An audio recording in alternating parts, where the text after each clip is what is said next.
Os exercícios de alongamento são extremamente importantes para pessoas no programa de exercício físico regular e também para os sedentários.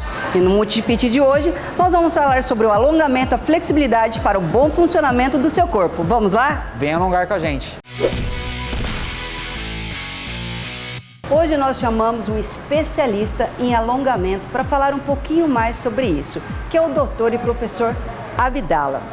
Abdala, por que o alongamento melhora o nosso corpo? O alongamento, ele diminui a nossa rigidez muscular. Tanto com o inverno quanto com o aumento da idade, nosso corpo vai ficando mais rígido. E o alongamento, ele diminui muito essa rigidez muscular, preparando o nosso corpo para as atividades diárias e também para o esporte. E quando que a gente deve fazer esse alongamento? Perfeito. O alongamento nós podemos fazer logo ao acordarmos, principalmente os idosos, que o corpo acorda com pouca rigidez, você com pouca predisposição. Então um alongamento bem lento, onde você vai àquela posição e permanece 10, 15 segundos em todas as partes corporais, é muito bom. Ainda antes de dormir, porque você trabalhou, está com o corpo cansado, um alongamento também é muito apropriado. Faz também pouquinho tempo, pode até apropriar-se da música. Mas em geral, quando você vai fazer uma atividade física, aí sim é bom você fazer o alongamento de uma forma estática, aonde vai uma posição e para, e também continua com uma forma dinâmica, tudo com suavidade. Então o melhor horário para fazer alongamento então é de manhã ou à noite? À tarde? À tarde, na verdade, é o melhor horário para desenvolver a flexibilidade. Se eu quero aumentar de forma significativa a minha flexibilidade, o momento das 14 às 17 horas é bem apropriado. Mas se eu quero apenas diminuir aquela dureza, aquela rigidez muscular, de manhã e à noite é bem oportuno. E Abdala, quantas vezes é ideal na semana? Quanto ao alongamento, todos os dias nós podemos fazer, se ele for suave e com pouco tempo de alongamento. Contudo, se eu pretendo desenvolver a flexibilidade, daí sim eu faço 2 a 3 vezes por semana. Como nós podemos saber se eu faço 2 ou 3 vezes por semana? Se eu fizer o alongamento e sentir que outro dia eu tive uma dor, com o alongamento, daí sim eu espero aproximadamente 48 horas para fazer novamente o alongamento. Ou seja, se eu tiver com dor com o alongamento, eu repouso 48 horas para daí sim novamente fazer o alongamento. E para quem já faz exercício físico, qual é a forma correta de fazer? Porque assim, tem pessoas que chegam na academia e já vão direto para o aparelho. Tem pessoas que vão correr e já vão direto para a corrida. Então, como fazer esse alongamento? Antes ou depois? Essa é uma pergunta bastante complexa. Quando você começa correndo em vez de alongar prioritariamente ou primeiramente, você começa já com menos desenvoltura aquela corrida.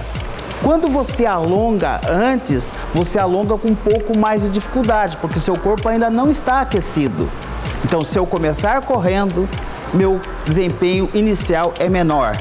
Se eu começar me alongando, meu desempenho no alongamento, porque eu estou com o corpo mais rígido, inicial é menor. Então, isso é muito de característica de cada um. Agora, se for um movimento cíclico, corrida, caminhada, tudo bem. Se for um movimento como uma musculação ou de formas variadas, acíclico, seria bem interessante começar sim com um alongamento estático e dinâmico. E para quem é sedentário, corre o risco de se lesionar, de se machucar na hora de alongar? É muito difícil. Primeiro porque quem é sedentário, em geral, ele tem encurtamento muscular. Ou seja, ele é travado. Então o próprio corpo dele responde antes que ele chegue à sua amplitude máxima. Então ele não vai ter esse problema de se lesar com o alongamento. Principalmente se for um alongamento que ele vai até uma posição e ali permaneça 10, 20 segundos. E pessoas de qualquer idade podem fazer ou tem alguma restrição? A questão mais importante é assim, correlacionar o alongamento com o sistema nervoso central. Como assim? A criança seria melhor fazer um alongamento dinâmico, porque ela tem menos possibilidade de se lesionar e porque ela gosta muito mais de movimento. O adulto, ele sim, poderia começar com o estático e continuar com o dinâmico. Já o idoso, esse sim, também se faz o alongamento dinâmico para o idoso. É muito comum nós indicarmos só alongamento estático para o idoso, mas o idoso precisa muito do alongamento dinâmico. Então, nas 3 faixas etárias, eu devo me alongar. Mas o idoso, por exemplo, que é bastante importante comentar, que ele tem muito mais paciência de ficar no alongamento, até mesmo do que a pessoa jovem adulta. E o alongamento, ele previne mesmo as lesões? Outra pergunta bastante sutil e difícil de respondê-la. Os estudos científicos americanos, os 3 que nós temos conhecimento, eles apontam que o alongamento numa escala entre 0 e 10 diminuiria a lesão nessa escala até 3, muito baixo. Por quê? Porque não é o alongamento em si que preveniria a lesão. Seria quanto você tem de flexibilidade para fazer o movimento com uma técnica correta. Ou seja, só alongar, ele ajuda, mas não resolve. Nós precisamos alongar e ter a flexibilidade, que é a capacidade boa de se movimentar. Tal qual uma pessoa que faz a força, ela tem que fazer exercício de força e ser forte também para prevenir lesão. Mas somente o alongamento, ele não previne lesão. Teria que ser o alongamento, ter a resposta de flexibilidade e juntamente com isso a força. Agora, uma pergunta para finalizar. Muitas pessoas acho que confundem, você falou bastante sobre o alongamento e a flexibilidade. Qual é a diferença de um trabalho de alongamento e de um trabalho de flexibilidade? Perfeitamente. Se nós formos, isso é muito boa mesmo a pergunta e difícil responder. Se nós formos treinar força, nós treinamos força. Se nós formos treinar velocidade, nós treinamos velocidade. Agora, se nós formos treinar flexibilidade, nós fazemos alongamento. Aí começou toda a confusão. Por isso que é difícil responder. Mas o alongamento em si é o exercício físico. É aquela forma de eu me gesticular, de fazer o movimento com uma determinada técnica. A capacidade motora, que é a flexibilidade, aquela que a gente nasce com ela e com o exercício corporal, o exercício físico, a gente a desenvolve. Então, nós precisamos alongar também para ter a flexibilidade. Daí sim eu consigo resolver muito mais essa questão de preventiva de lesão. Então vamos descobrir agora na prática. Professor, acordei. O que fazer? Ótimo. Vamos supor que seja bem frio. Vamos fazer um alongamento bem lento e breve, para que a gente precisa trabalhar também. Então, vamos lá? Vamos. Fazer um alongamento inicialmente da coluna cervical. Perfeito. Então, olhando para frente, bem lentamente, inclina para o lado. Isso, volta. Agora nós vamos fazer sempre com a expiração, solta o ar. Voltei. Agora, queixo ao peito, soltando o ar. Voltei. Agora sim, coloca a mão na parte mais alta e atrás da cabeça, afasta um pouquinho o cotovelo e solta um pouquinho a cervical. Isso, a nossa coluna está repleta de água, porque nós dormimos e líquidos. Voltei.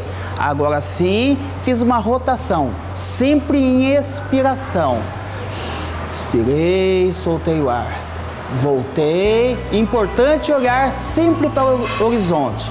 Voltei, ok, abracei, fiz uma rotação suave. Se eu não estiver acostumado, eu posso flexionar um pouquinho o joelho. Sempre em expiração, sempre soltando o ar. Voltei, faço umas 3 vezes, volta, tudo lentamente.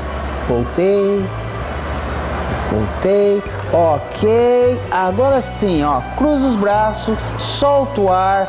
Queixo no peito, solta o ar. Contrai um pouquinho o abdômen. Voltei. Isso, com suavidade. Dedos um pouquinho só para cima. e abduzir. Isso, afasta o ombro. E agora faz uma força para a lateral. E novamente voltei. E agora bem lentamente eu vou elevar os braços. Olha, assim, ó, como se fosse um bailarino mesmo. Fechar o punho, subir e solto o braço. E sol, e sol, e sol, sol, sol. Bem solto, tranquilo. Ok. Professor, sabemos que a flexibilidade é uma importante capacidade da aptidão física relacionada à saúde. Muitas pessoas não treinam da maneira que se deve treinar, principalmente nas academias.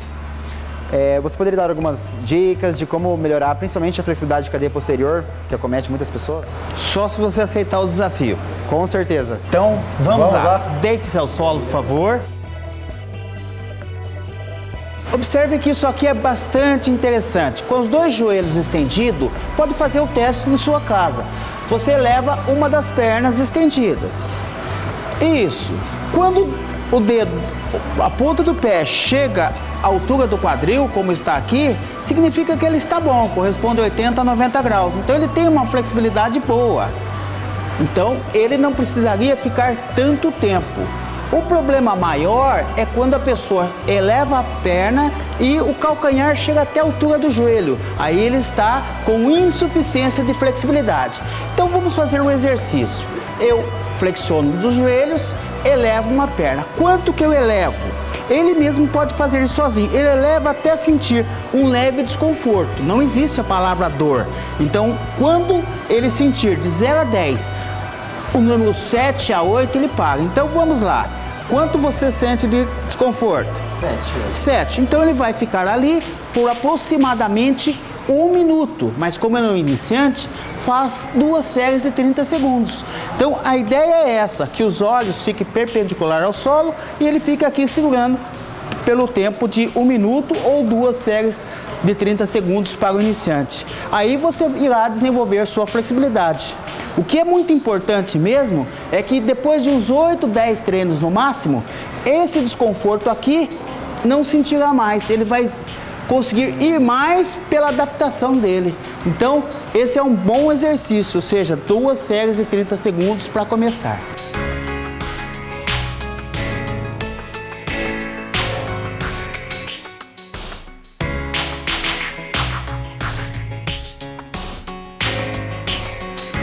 Professor, começamos com o alongamento ao acordar, passamos para o aumento da flexibilidade de cadeia posterior, com algumas dicas, e agora o interesse é para as pessoas de casa que trabalham em atividade sedentária e possuem hiperatividade da cintura escapular, ou por mexer muito aqui ou aqui.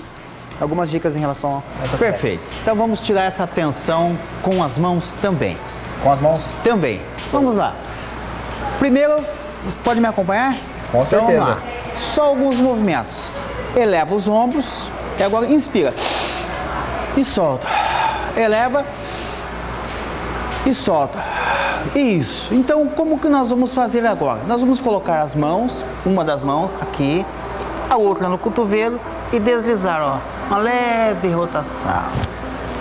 Uma leve rotação. Isso. E agora sim, olha, nós vamos pegar aqui e pressiona. Pressiona, isso. Puxa para cima, isso. Só procura não fazer careta. Puxa, levanta o tecido, sem nenhuma expressão. Isso, aperta. Só que se você tiver com a unha comprida, é bastante importante fazer por cima da camiseta. Caso não esteja, aí sim poderá fazer por baixo da camiseta. Pressiona e solta. Isso é muito relaxante. Pressiona e solta. Pressiona e solta. Pressiona e solta. Caso você trabalhe com a digitação, mesma coisa. Uma torção, torção, torção, uma torção. E agora sim, ó. Isso aqui inibe bastante a dor. E agora eu alongo. Só que eu vou fazer uma força para lá. Minha mão não deixa, ó. Para lá. Força, força, força. Agora eu relaxo. Solto o ar. E aumento a amplitude. Isso. Mesma coisa. Força para lá. A mão não deixa. Força, força, força. Aumenta a amplitude e relaxa, e solta, e solta. Solta o corpo inteiro, isso, solta. Isso é muito bom, solta o corpo inteiro, solta, solta. Bem relaxando os braços, a perna, isso. Esse movimento é espetacular para diminuir a rigidez. Só que nós ficamos 3 segundos e paramos. Nós temos que aprender a fazer isso 30 a 40 segundos. Solta bem o corpo. Durante o trabalho, se você tiver o tempo, solta bem o corpo. Exatamente, pode intercalar e solta mais o corpo. Solta o ombro e novamente, como nós iniciamos, sobe agora os braços, contrai, fecha punho e solta. Aí, tranquilo. Então, são movimentos bem simples, mas que a gente pode fazer, tá? Pressionando. Quanto mais a gente pressiona o nosso corpo, mais a gente aumenta a temperatura, inibe a dor, depois a gente pode aproveitar e fazer o alongamento. E aí, dúvidas? Entre em contato pelas nossas redes sociais. O Multifit de hoje fica por aqui. Até a próxima semana. Tchau! Tchau, tchau.